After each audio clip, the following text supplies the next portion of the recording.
নমস্কার, আমি জয় গঙ্গোপাধ্যায়। আহ, বাঙালির সব থেকে বড় উৎসব হচ্ছে দুর্গাপুজো। আর দুর্গাপুজো মানে একটু আবেগ, একটু হাসি, একটু আড্ডা, আর জমজমাট আড্ডা। আর সেটা দিয়ে হয় পুজোর আড্ডা। কিন্তু পুজোর আড্ডা মানেই একটা আলাদা সম্পর্ক। আর আমার সঙ্গে আছে পার্থদা। পার্থদা কেমন আছে আগে বলো। নমস্কার, খুব ভালো আছি। ভালো আছে বলে এখানে আসতে পেরেছি এবং পুরোপুরি সুস্থই আছি, মনে আনন্দে এসেছি। পার্থদা, আমার সবার ফার্স্ট প্রশ্ন সেটা হচ্ছে, তোমাকে দেখলে মনে হয় তুমি শরীর তোমার খারাপ হয়, কিন্তু তুমি যখন কথা বলো না তখন মনে হয় যেন খুব হ্যাপি। মানে এটার কি কোনো রাস আছে, কোনো কিছু?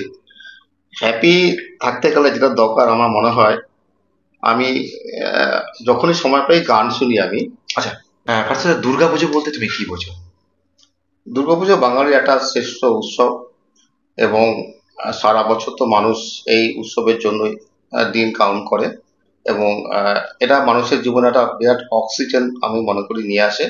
সারাটা বছর বিভিন্ন রকম সমস্যা দোদুল্যের মধ্যে মানুষের জীবন কাটে, কিন্তু এই আমাদের শারদীয় উৎসবটা আমাদের মনের মধ্যে একটা আহ বেঁচে থাকার উৎস মনে করি। আর আমাদের এই বড় কলকাতা যে আমাদের যে ছবি বা ওরা করে আর কি, তার জন্য মানুষ বোধহয় এখন এই পুজোটাকে আরো নতুন ভাবে এনজয় করার একটা সুযোগ পাচ্ছে। মানে তুমি বলতে চাইছো বলো কলকাতা চ্যানেল পুজোকে আরো আগিয়ে দিচ্ছে, অনেক অনেক সমৃদ্ধ করছে। তাই না? আচ্ছা, আমি অবশ্যই। তোমাকে আচ্ছা, তোমাকে আমি কিছু কিছু কোশ্চেন ছোট ছোট করে জিজ্ঞাসা করি, কারণ আজকে আমরা আড্ডা মারবো। সবার আগে আমি তোমাকে একটা কোশ্চেন করি। সেটা হচ্ছে, ধরে নাও 20 বছর আগে তুমি চলে গেলে পুজো, সেই দিনটা কেমন ছিল? 20 বছর আগে তখন তো আনন্দটা আরো আরো বেশি, মানে শৈশবের আনন্দ সবাই হ্যাঁ, যেরকম উপভোগ করে আমি সেরকম উপভোগ করতাম। সেটা মহালয়া কবে স্কুলে যখন পড়তাম, স্কুলের সামনে, আমি যাদবপুর হাই স্কুলে পড়তাম, যখন বাস পড়তো আর কি, মানে প্যান্ডেল করা, তখনই একটা আনন্দ আনন্দ হতো। হয়তো ক্লাস ফাঁকি দিয়েই বেরিয়ে এসে মাঠের, আমাদের স্কুলের পাশে যে মাঠ, ওখানে যেতাম, বাসে উঠতাম, নামতাম, খেলাধুলো করতাম, ছোটবেলায় যেটা করা আর কি। তারপরে তো স্কুল থেকে এসে তখন থেকে আমার যেন পড়া একটা যেন একটা শুধু কি পড়া জেনারেলি ছিল নাকি পড়ানো বালা কেউ ছিল, মানে পড়ানো, পুজোর আড্ডার সময়? পুরো পড়ানো আড্ডা বাড়াবো তো আমি ঠিক বুঝলাম না। মানে ধরে নাও, আহ, পড়তে গেলে হুম। বন্ধু বান্ধবরা সবাই আছে, তার সঙ্গে কোনো একটা মেয়ে। না, সেরকম তো হয়েছে কোচিং এ পড়তে গিয়ে। আচ্ছা, সেদিনকে ওর সাথে দেখা হয়েছিল আমার। আচ্ছা। আমি ও এখন টিচার। আমি বললাম, তোকে তো আমি ভীষণ ভালোবাসতাম, তুই নীল জামাটা পরতি। বলে, আমি কি সেই নীল জামাটাই সবসময় পরতাম না, তোকে নীল জামাটা বেশি ভালো লাগতো আমার। আর তুই ক্লাসে গিয়ে সেই ধুম ধুম করে পাবো মারতি, সেটা কোনো তোকে বলতে পারিনি, তোকে আমি এত ভালোবাসতাম। আর এখন তোকে বললাম এত তোকে আমি ভালোবাসতাম, তাহলে মানে এটা যদি বলছো, আগে বলতি। পরশুদিনকে যখন দেখা হয়েছিল তখন কি তুমি ওই গানটা পরশুদিন না, গেয়েছিলে কি? আমার ধরো আমাদের হুম, পাড়ায় একটা ইয়ে আছে, মহিলা সমিতি, আচ্ছা, ওখানে ও সিপিএম পার্টির সঙ্গে যুক্ত। হ্যাঁ। তো প্রোগ্রাম এসেছিল, তখন আমি ওকে দেখলাম, আমি দেখ তোকে না আমি খুব ভালোবাসতাম, জানিস তো। বলে, এতদিন কেন বলিসনি? আমি এতদিন বলার মতো, সেই এখন তো বয়সটা পেকেছে তো, এখন জানি এ কোনো অসুবিধা হবে না। বলে, আগে কেন বললি না? আমি তখন আর বলতে পারিনি। তুই যখন কোচিং থেকে বেরিয়ে, আমি ভাবতাম তুই কোথায় চলে গেলি, আমি শুধু এটাই ভাবতাম বাড়িতে এসে। এখন তাও তার রিয়াকশন কেমন শুনে, এই কথাগুলো শুনে তার রিয়াকশন এখনো কেমন? বলে, তুই আগে কোনো বললি না, তার এটাই। চিন্তা ভাবনা করতাম। তখন তুমি গানটা গাইতে পারতে, নীল রং ছিল ভীষণ প্রিয়। বলছিলাম। তখনও অতটা গানের প্রতি ছিল না। আমার গানটা আমার শুরু হলো রবীন্দ্রসঙ্গীত শুনে। প্রথম কথা, সাগর সেন আমার হচ্ছে রবীন্দ্রসঙ্গীত জগতে আমার ভীষণ প্রিয় ইয়ে। হুম। তখন থেকে গানটা আমি শুনতাম, সাগর সেনের গান, অনেক গান আমি মোটামুটি ছোটবেলায় করতাম। মা বলতো তুই গানটা শেখ, আমি গানটা শেখা আমার হয়নি। তো গানটা আমি শুনি, ভীষণ মন প্রাণ ঢেলে গান শুনি, একটা আবার 10 থেকে 15 বার শুনি, এটা আবার গলায় নেওয়ার চেষ্টা করি, আচ্ছা, লিরিক গুলো মুখস্থ করি, মুখস্থ হয়ে যায়, আবার আমি খাতায় লিখে রাখি, এইভাবে চলছে আর কি। হ্যাঁ, আমি এবার তোমাকে জিজ্ঞাসা করব, 2013 সাল, সালটা খুব জনপ্রিয় তোমার কাছে। 2013 সাল, হঠাৎ করে একটা মানে ভয়ানক একটা রোগ, যেটার নাম ক্যান্সার। হুম, দিদিভাই চলে গেলেন। হুম। 6 বছর একটা মেয়েকে নিয়ে তোমার ফের হ্যাঁ, জীবনযাপন শুরু, হ্যাঁ। কেমন ছিল?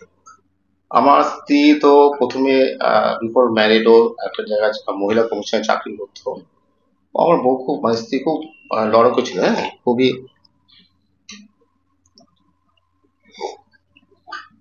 নিজে কিছু একটা করবো। তখন আমার তো একটা ব্যবসা ছিল, আমার মেডিসিন একটা ফ্যাক্টরি ছিল। তারপরে অন্যান্য ট্রাভেলিং এর ব্যবসা, বেশ কয়েকটা ব্যবসা নিয়ে আমি জমিয়ে ব্যবসা করছি, সেই সময় বিয়েটা করলাম। তো তারপরে ভালোই সংসার চলছিল আমার। ও আবার এসএসসি দিয়ে নবদ্বীপে বঙ্গবাণী হাই স্কুলে ও চাকরি পেল। তো ভালোই চলছিল আমার জীবন। হঠাৎ করে হঠাৎ একদিন আমি বাড়িতে ছিলাম না আর কি, আগে বাইরে ছিলাম, তখন আমার শাশুড়ি মা ফোন ছিলেন, বলছে যে তোমার স্ত্রী কিন্তু অবস্থা খুব খারাপ। পাড়ার ডাক্তারকে দেখালাম, আমি গেলাম, বাবুন্দা বলে একজন ডাক্তার বিশ্বাস, বলল ওর কিন্তু কঠিন কিছু একটা হয়েছে, তুই যা এক্স রে ওখানে যা। এক্স রে সেন্টারে গিয়ে ও বললো যে এরকম ফ্লুইড চলে এসছে। তারপরের দিন আমি ওকে এইডিএফ এ ভর্তি করলাম, ফ্লুইডটা টেস্ট করে ওকে ম্যানিকেন পাওয়া গেল, ম্যানিকেন ক্যান্সার আর কি। তারপরে তো ওভারিতে ওটা হয়েছিল আর কি, তারপর অপারেট করা হলো। এটা 2011 10-11 ঘটনা, মোটামুটি ভালো ছিল। আবার কাম ব্যাক করলো, ওটা 2012 খুব সম্ভব শেষের দিকে, ডিসেম্বরে। আর আমার স্ত্রী 2013 14ই আগস্ট, সবচেয়ে পেইনফুল ব্যাপার, স্বাধীনতার আগের দিন আমার মিসেস 3টের সময় ও মারা গেল। তখন আমি আর কি করবো, তার আগে আমি ওকে এই গানটা শোনাতাম যে ডাক্তার বলছে অবস্থা ভালো না, বলতে আমি এই শ্যামা সঙ্গীত গাইতাম। আমার বইয়ের গায়না একটু কালো ছিল আর কি, কিন্তু দেখতে ছিল মধুমন্ত্রীর মতো একদম। আমার ছবি মানে মোহন রায় চৌধুরীও হতে পারে, মধুমন্ত্রীর মতো দেখতে, মধুমন্ত্রীর একদম একদম ডিটো, মানে বালকি ছিল চেহারা। আর আমি তখন গানটা গাইছিলাম শ্যামা, এই শ্যামা মায়ের গানটা আর কি, শ্যামা মা কি আমার কালো, না কালো মেয়ের পায়ের তলায় দেখে যা আলোর নাচন, এই গানটা আমি গেছিলাম। তো তবে গান শুনে বলছিল তোমার মতো আমি হাজবেন্ড পেয়েছি না, আমি আর মানে অত জীবনে না, বাঁচবো না, আর থাকবো না। তুমি বলছো যে মানুষের জীবনটা রঙ্গমঞ্চ। অবশ্যই আমাদের জীবনটা তাই দেখলাম। মানে আমি একটা কথা শুনেছিলাম যে খালি হাতে এসেছি খালি হাতে যাবো, ভাবিনি এই পৃথিবীতে এত কষ্ট পাবো। বন্ধু বলো বান্ধবী বলো কেউ আপন নয়, ক্ষণিকের মেনে আসা সবটাই অভিনয়। সেটা কি অভিনয় হয়ে গেল? এটা এই বলে না স্টেজে অভিনয়ের মতো, হ্যাঁ অভিনয় করেই বোধহয় চলে গেল। ওই দিনটা আমার কাছে এখনো খুব মানে মর্মান্তিক। 2013। তারপরে মেয়ে তখন 6 বছর, মেয়ে তখন 6 বছর বয়স। তো মেয়ে তো তখন বুঝে গেছে যে মা, তখন একটু বুঝতে শিখেছে। তারপর থেকে আমার ভূমিকা হলো মা এবং বাবা টুইন। আমার রকম এটাই আমাকে পূরণ করতে হয়, মা বাবা দুটোকে পূরণ করতে হয়। সেই জন্য আমি যখনই কোথাও যাই, যেমন সেদিনকে আমার আমার একটা গানের প্রোগ্রাম ছিল, আমি দেখো ভাই যাই বলো, আমি কিন্তু মেয়েকে কোনো কষ্ট দিতে পারবো না। এখন ওর বয়স 19 বছর হয়ে গেল, এখন 18 হলো, 18 মানে 19-এ পড়লো। ওর 9th আগস্ট ওর জন্মদিন গেল, এবং এই মাসেই ওর মা চলে গেছিল। 8 আর 13, 9 আগস্ট জন্ম ছিল মেয়ের, আর 13 তো মা চলে গেছে। 13 আগস্ট 2013, মানে 14ই আগস্ট। আমি তো আমি হিসেবটাও তাই হলো, 13 হলে হ্যাঁ 2013-তে মারা গেছে, 14ই আগস্ট মারা গেছে। আর ওর জন্ম হয়েছিল 9 আগস্ট 2007-এ। তো যাই হোক, এখন এভাবেই চলছে। মেয়ে আমার এখন বড় হয়ে গেছে, এখন বোঝে। এখন আসার সময় আমি একটু কাঁদলাম হয়তো, মেয়ে বলে আমি তো মেয়েকে আড়াল করে, আমার চোখের জল চলে আসে না। আসার সময় ভাবি যে কোনো অনুষ্ঠানে, বিশেষ করে পুজোর সময়, এরকম একটা ঘটনা আমার মনে পড়লো। ও 2012-তে যখন টিভি দেখছিল, টিভিতে দুর্গা ঠাকুর সমস্ত দেখাচ্ছে, তখন বলে আমি তো 2013-তে থাকবো না, আমি ভালো করে ঠাকুরটা দেখে নি। হ্যাঁ, এখন সেই দিনগুলো মনে পড়ে পুজোর সময়, বিশেষ করে কথাটা মানুষের সঙ্গে ঠাকুর দেখতে যেতাম বিভিন্ন জায়গায়, এগুলো তো মনে আসবে। অ্যাকচুয়ালি কি বলুন তো, আমাদের না কিছু কিছু স্মৃতি থাকে যেগুলো আমরা মানে আমরা চলার পথে না বারবার সেগুলো মনে পড়ে। আমরা ওই গল্পটা যাচ্ছি না আমরা। আমি একটা জিনিস মানে 17 বা 18 বছর একটা মেয়ে, মানে তোমার মেয়ে, মানে এখন বর্তমানে কি গান পছন্দ করে বাবার মতন, বা গান ভক্ত? আমি তো সবসময় গান করি, তো বলে বাবা তুমি সবসময় গান করো না। আজকেও সকালে আমি গান করছিলাম, সবসময় গান করো, গান ভালোবাসি। হুম। আমি তো মেট্রো পেটে নিয়ে যাই, বাবা কোথা থেকে নিয়ে আসলে এটা, আমি আগে গেছি, বাবা তুমি গান ভালোবাসো, আমি তো স্কুলে বলেছি আমি গিয়ে দেবো। বলে হ্যাঁ, না স্কুলে গাইতে হবে না, স্কুলে গাইতে হবে না। কতটা সময় দাও মেয়েকে বিজনেস এত বড় মানে আমি business? এখনো পর্যন্ত, মেয়ে আমার 18 বছর বয়স হয়ে গেছে, মেয়ে আমাকে মানে মাঝখানে বালিশ কত মানুষ রাখি, বালিশ সরিয়ে দেয়, আমাকে জড়িয়ে ধরে শোবে, আমাকে বাবার বাবা মা, বাবা বাবা touch মা করার মেয়ের কাছে যে ভালোবাসাটা না, বাবা ছোঁয়া। ওইটা ওটা আর এগুলো দেখবে বাবাকে কিন্তু মেয়ের একটু বেশি ভালোবাসে ছেলেকে মারা, একদম একদম এই ব্যাপারটা থাকে, আমারও তাই। আমার ক্ষেত্রে তো আরো বেশি হবে, কারণ ওর মাটা যেহেতু নেই, হ্যাঁ, সেক্ষেত্রে তো বাবাই প্লাস মা। আর ছোটবেলার থেকেও আমি, মা যেহেতু আমার উপরেই পুরো দিয়েছিল, আমি ওকে সমস্ত চান খাওয়া দাওয়া সবকিছু আমি করাতাম। হুম। এবং নবদ্বীপে যখন আমি ছিলাম, আর একটা ছোট্ট ঘর ভাড়া নিয়েছিলাম, ওর মা, ওর মা আর দিদা বিছানা শুধু, আমি নিচে শুতাম, ছোট ঘর ভাড়া নিয়েছিলাম, ওর মধ্যেই আমার সঙ্গে, ওই ছোট জায়গাতেই আমার সঙ্গে ঘুমিয়ে গেল। আর যখন যেতাম আমি নবদ্বীপে, আমি কাজটা সেরে, সেই কাবলিওয়ালা যেরকম বাচ্চারা ছুটে আসতো, সেই ছুটে আসতো আমার কোলে উঠতো, এবং আমি নিয়ে ঘোরাতাম পুরো। তারপরে ওই আমি লাগেজ নিয়ে যেতাম, লাগেজটা শুদ্ধ একটু ঘোরাতাম, ঘুরিয়ে তারপরে আমি এই কাবুলিওয়ালা বইটা পুরোনো আমরা দেখেছি, নতুন একটা বার হয়েছে মিঠুন চক্রবর্তী, হ্যাঁ কিছুদিন আগে এই বইটা দেখলাম, খুব জনপ্রিয়। ওই কাবলিওয়ালা দেখার পর আর কোনো হ্যাঁ, কাবলিওয়ালা, সেটা তো আমি নিশ্চয়ই। এটা অনেস্টলি বলতে পারি, ওই কাবলিওয়ালা যা দাগ কেটে গেছে, ওর বোধহয় মানে 30%ও কোনো কেউ দাগ কাটতে পারবে না, এরকম অনেকেই করেছে। আচ্ছা, আমি এবার তোমাকে আমি একটু দুটো একটা কুইজ জিজ্ঞাসা করি। তোমার ফেভারিট বাংলা সিনেমা নায়িকা কে, পুরনো বা নতুন? শোনো, যেটা বলতে যদি চাও, তাহলে আমি যদি আমার কাছে বলতে পারো, তাহলে ও সাবিত্রী চট্টোপাধ্যায় আমার সবচেয়ে বড় মানে নায়ক? নায়িকা। আর নায়ক? সাবিত্রী চ্যাটার্জি। হ্যাঁ, আর নায়ক? আর নায়ক তো অবশ্যই উত্তম কুমার, কিন্তু তার থেকেও আমি তুলসী চক্রবর্তীকে অনেক, আমি অনেক উঁচুতে আমি রাখি। মানে 74.5 যে সিনেমাটা, ওনার অভিনয় ভাবা যায় না, হ্যাঁ। মানে মানে কি বলবো, আমি ব্যাখ্যা করতাম না। আমি 74.5 এখনো পারলে দেখি, যদি রাতে হতে গিয়ে আবার দেখবো 74.5। মানে ওই যে ডাকটা মনে পড়ে, ওই অভিনয় ভাবা যায়। উত্তম কুমার তো নায়ক, কোনো তো একটা অন্য অন্য। না আমি বলছি যে ওই যে চারটে বাচ্চা, হ্যাঁ, তারপর হচ্ছে কেষ্ট, কেষ্ট হ্যাঁ যাবো, ওই যে ব্যাপারটা, ওই যে যখন ওর কাজের থেকে এসে যখন বাচ্চাগুলো ওই মানে এই করছে, তখন যে ওনার যে এক্সপ্রেশন, ওটা কেউ দিতে পারবে আমার তো মনে হয় না, আমারও মনে হয় না। যাই হোক, এবার আমরা চলে যাব। আমি তোমাকে একটা জিনিস জিজ্ঞাসা করতে চাই, যে প্রসঙ্গটা আলাদা, সেটা হচ্ছে এই যে তোমার ব্যবসা, বিভিন্ন জায়গায় ব্যবসা আছে, ঠিক আছে, তুমি এতগুলো ব্যবসা একা সামলে কি করে নিজেকে মেনটেন? আমার কোনো ব্যাপারই না, আমি ঠিক আমার যেমন এই আজকে সকালেই ফোন এসছে একটা পুজোর ক্যাটারিং এর জন্য, আমার কিছু যাদের দিয়ে কাজ করে তাদের আমি ছেলের মতো ভালোবাসি। আমি বাবা কি রে কাজটা, হ্যাঁ কাজটা ধরবো তো, হ্যাঁ ধরো কাকু আমি তো আছি। আর আমি আমার যারা ধরো 25-30 তাদেরকে আমি আমি ছেলে মনেই করি, আমি বাবা ছাড়া বলি না, বাবা বাবু। অটোওয়ালা যদি অটোওয়ালা আছে যে বাবা ভালো আছিস তো, দেখিস কোনো এইভাবেই আমার সুতরাং আমার বিদেশে তখন আমার ওষুধের ব্যবসা যখন ছিল, তখন আমি সবার সঙ্গে এইভাবে ব্যবহার করতাম। এখনো আমার ক্যাটারিং এর ব্যবসা, আমার কোনো অসুবিধা হয় না।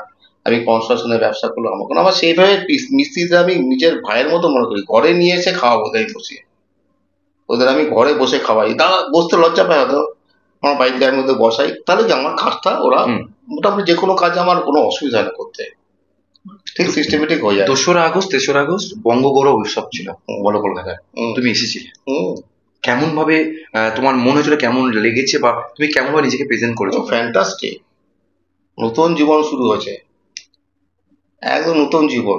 এই আমি ভাবিনি যেরকম একটা জিনিস এখন হতে পারে, এবং বর্তমান যুগে এরকম বড় কলকাতার মতো সংস্থা ভীষণ ভাবে দরকার। কত মার্কস দেবে? 120। আচ্ছা, বঙ্গগৌরব উৎসব নিয়ে আমি একটা বলি। বঙ্গগৌরব উৎসবে সবাই তো সব রকম পারফরমেন্সও দেখিয়েছে, তুমি কি কিছু করেছিলে? আমি একটা গান গেয়েছিলাম, সেই গানটা কি এখন শুনবো না? সেই গানটা তো গেয়েছি, অন্য গান গাই একটু তাহলে যে কোনো একটা গান আমরা শুনি একটু। আচ্ছা, আমি একটা কি গাবো, অনুষ্ঠান গাবো না, আমি ওই তোমার যেটা প্রিয়। আমি হিরোপ্লাজা দেশে, বইটা সবাই জানে, সত্যজিৎ রায়ের বই একদম। ওই যখন হিরোপ্লাজা সবাই যে বাবু এই মানে তপেন্দার, হ্যাঁ রবি ঘোষ গানটা, না এই যে গানটা হয়েছিল আর কি, একদম ফকির গানটা গাইছিল, সেই গানটা আমি একটু গাই। আমি কতই রঙ্গ দেখি দুনিয়ায়, ও ভাই রে ও ভাই, আমি কতই রঙ্গ দেখি দুনিয়ায়, আমি যেই দিকেতে চাই দেখে অবাক বনে যাই, আমি যেই দিকেতে চাই দেখে অবাক বনে যাই, আমি অর্থ কোনো খুঁজে নাহি পাই রে, আমি অর্থ কোনো খুঁজে নাহি পাই রে, ভাই রে ভাই রে, আমি কতই রঙ্গ দেখি দুনিয়ায়। দেখো ভালো জনে রইল ভাঙা ঘরে, মন্দ যে সে সিংহাসনে চরে, দেখো ভালো জনে রইল ভাঙা ঘরে, মন্দ যে সে সিংহাসনে চরে, সোনার ফসল ফলায় যে তার দুই বেলা জোটে না আর, হীরের খনির মজুর হয়েও কানা করি নাই, আর কানা করি নাই, ও ভাই রে ও ভাই রে ভাই রে, আমি কতই রঙ্গ দেখি দুনিয়ায়। আচ্ছা, রঙ্গ যেহেতু তুমি বললে, আমি একজন রঙ্গের মতন, কিছুদিন আগে তার একটা সিনেমা ছিল রাস, যার নাম বিক্রম। বিক্রমের সাথে তোমার কেমন সম্পর্ক?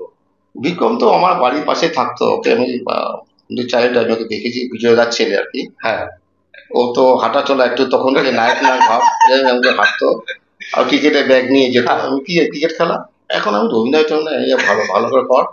তো যাক, এখন ও তো ভালো জায়গায় খুব এসেছে, ভালো এটা আমার কাছে একটা বিরাট মানে আমি খুব প্রাউড ফিল করি ও যখন হ্যাঁ, একটা দেবলীলার সঙ্গে একটা নতুন এখন সিনেমা যখন দেখি।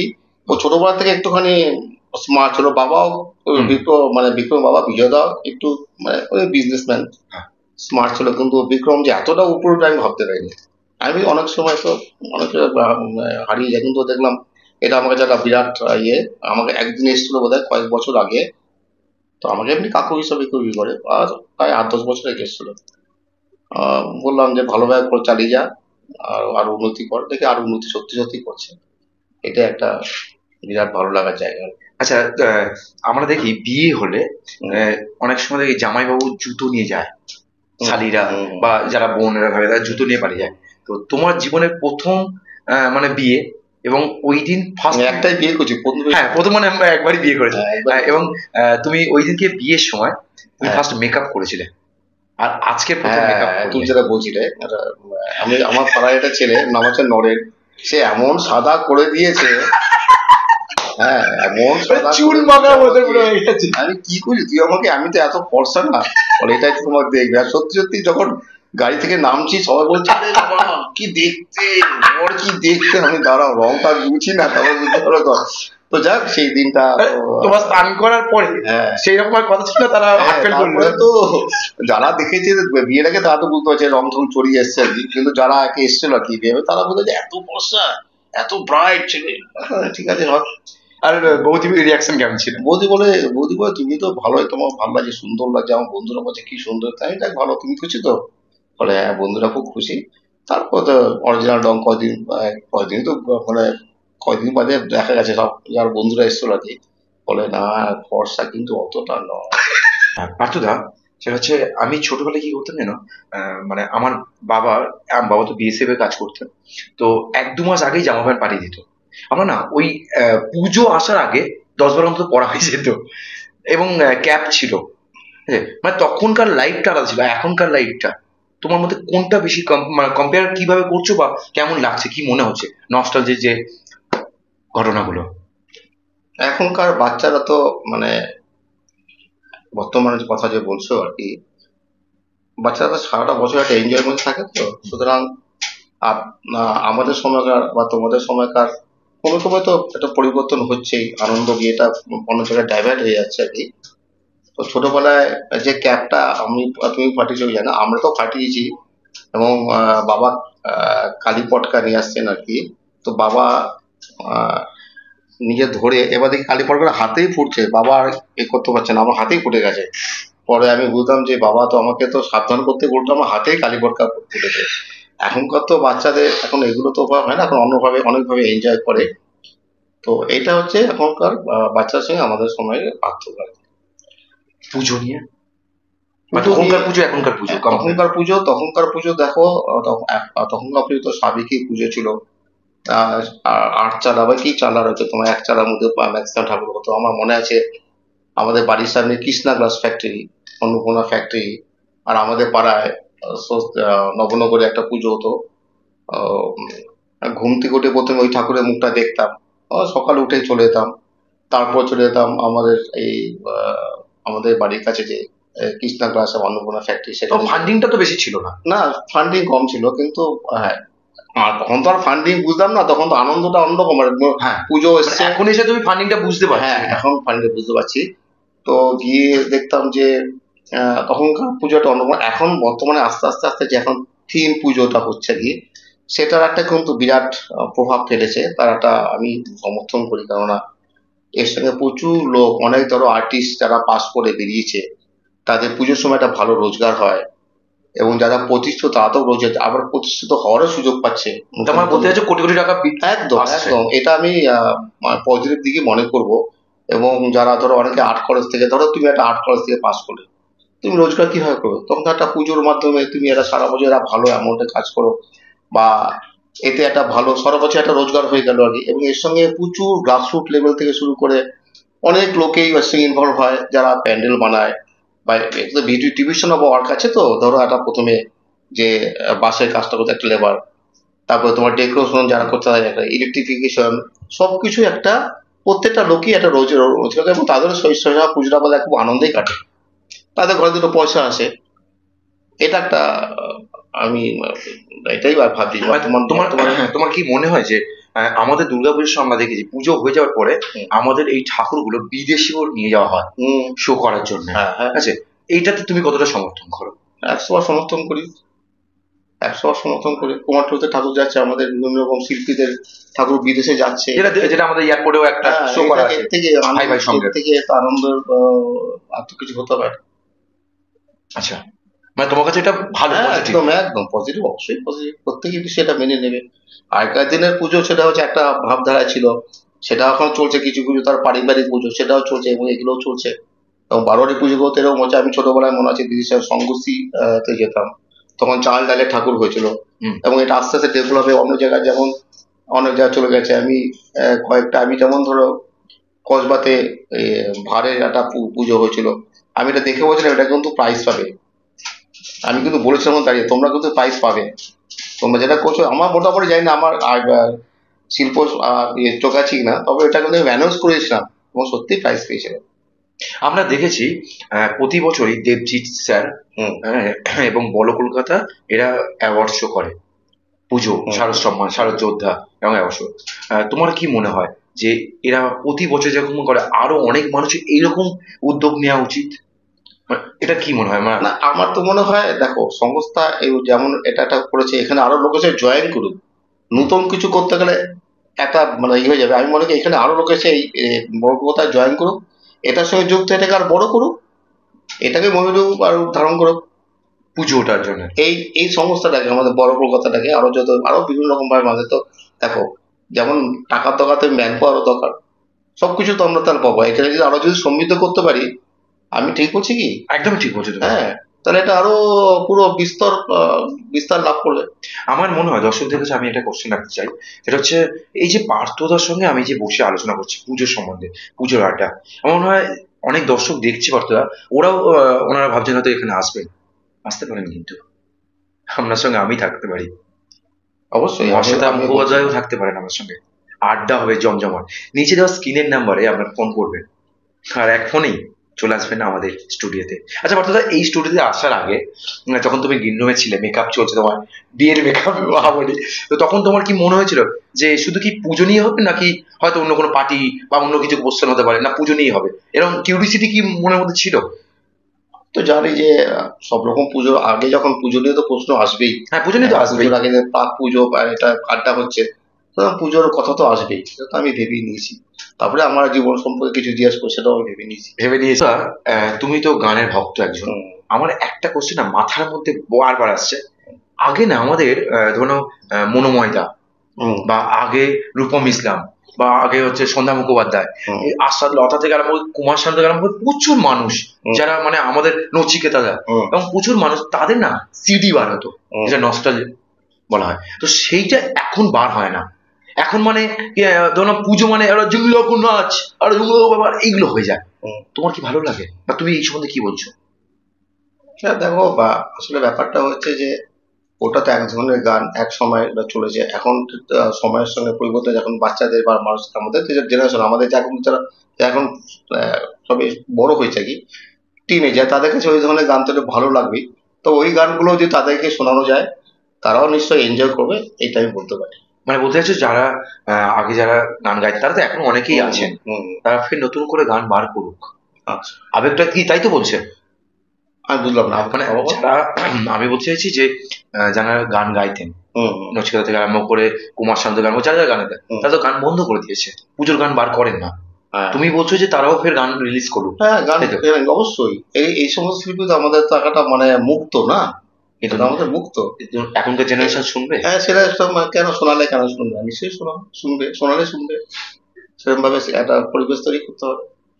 মানে তুমি ওই সকালে ওই আমাদের যে মহালয় শুনতাম না, হ্যাঁ, বীরেন্দ্র কিশোর ভদ্র, আমার সেই মহালয় কি এখন আর শুনি কেউ? মহারায় দেখো, আগে সেই মহারায় সেই মানে সকালে উঠে সেই রেডিও স্টার্ট করা আগের মতো 4টের দেখো, সময়। বাস্তব কথা বলতে আগের মতো সেটা নেই, কেননা সারাটা বছরই তো মানে লোকে শুনিয়ে শুনিয়ে, আগে যেমন ওখানে লাইভ হতো, হ্যাঁ, তখনকার মহল আর এখনকার মহল তো অনেকটাই। হেমা এখন মালিনী কোথায়, হ্যাঁ, হেমা মালিনী কোথায় না না, এখনকার সে তো জেনারেশন? সেই মহলার তো আর হবে বলে আমার তো মনে হয় না। বীরেন্দ্র কৃষ্ণ ভদ্রের সে আমি যা ওরা শুনেছি পুরো একেবারে লাইভ করতো সকালে চান ঠান করে এ করে, সেইটা তো আলাদা। এখন তো সারাটা বছর মলয়ের এই সিডি বেরিয়ে বেরিয়ে শুনিস নে, ওটার অনেকটাই তার মানে নতুন কমে গেছে। ইউটিউব, ফেসবুক বা সোশ্যাল মিডিয়া হ্যাঁ, হয়ে এটা সারা বছর শুনেছি না, ওইটার একটা যে ওই রেসটা কমে সারা গেছে। বছরের যে একটা যে, দেখো তুমি যদি সারাদিনই বিরিয়ানি খাও, তোমাকে সেটা ভালো লাগবে? এই হ্যাঁ। সারাদিন তোমাকে বিরিয়ানি খাইয়ে বিরিয়ানি থেকে বিমুক্ত হয়েছে মানুষকে, সেটাই হয়েছে আর কি। চলো আমরা এবার শেষের দিকে চলে আসবো। আমি শেষের দিকে তোমাকে একটা খুশির গান গাইতে বলবো, আর একটা, তারপরে আমরা শেষ পর্বে চলে আসবো। কি গাইবো, রবীন্দ্র সঙ্গীত?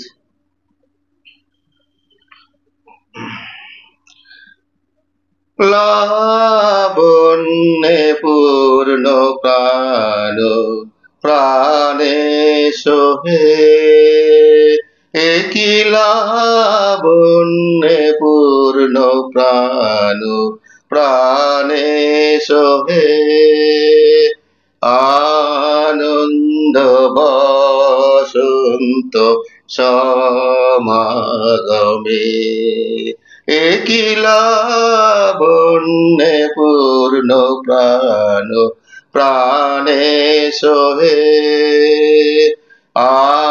আনন্দ বসন্ত সমাগমে, বিকশিত প্রীতি কুসুম হে, আনন্দ বসন্ত সমাগমে, বিকশিত প্রীতি কুসুম পুলকিত চিত কাননে, কি লাবণ্যে পূর্ণ প্রাণ, প্রাণে সোহে, আনন্দ বসন্ত সমাগমে, জীবনলতা অবনতা তব চরণে, হর্ষ গীত উচ্ছ্বসিত হে, আনন্দ বসন্ত সমাগমে, বিকশিত প্রীতি কুসুম পুলকিত চিত কাননে, কি লাবণ্যে পূর্ণ প্রাণ, প্রাণে সোহে, আনন্দ বসন্ত সমাগমে। খুব ভালো লাগলো। এবং আমরা সত্যি মানে সত্যি তুমি গান না শিখে যা গান গাইছো না, গান শিখে এটা পারবে না। আমরা একদম শেষের দিকে চলে আসবো। আমাদের সবার আগে যেটা কথা, সেটা গান বেঁচে থাকুক, পুরনো শিল্পীরা সবসময় বেঁচে থাকুক, পুরনো দুর্গাপুজো বেঁচে থাকুক, এবং পুরনো মানুষরা বেঁচে থাকুক। আর সত্যি বলতে আমি চাইবো বাবা মা যেভাবে আমাদেরকে মানুষ করেছেন, যেভাবে শিখিয়েছে প্রকৃতি দেখার বা পুজো দেখার, সেটাই আমরা যেন পালন করতে পারি। বেশি কথা বলবো না, আমি পার্থদার সঙ্গে আছি এবং আপনারাও সঙ্গে থাকবেন। বলো কলকাতা টিভির পর্দায়। কি এটা কোথায় পাবেন? ফেসবুক তো পাবেনই, প্লাস ইউটিউব। আর এছাড়াও প্রচুর মানুষকে শেয়ার করুন এবং আপনারা সবাইকে দেখার সুযোগ করে দিন। তাহলে দেখা হচ্ছে নতুন একটা পুজোর আড্ডা নিয়ে। বড় কলকাতা টিভি পরিবার এসেছে, আর খালি হাতে বাড়ি যাবো এটা হবে না। তাই আমরা ছোট্ট একটি ভালোবাসার স্মারক আমরা পাত্র হাতে তুলে দিলাম।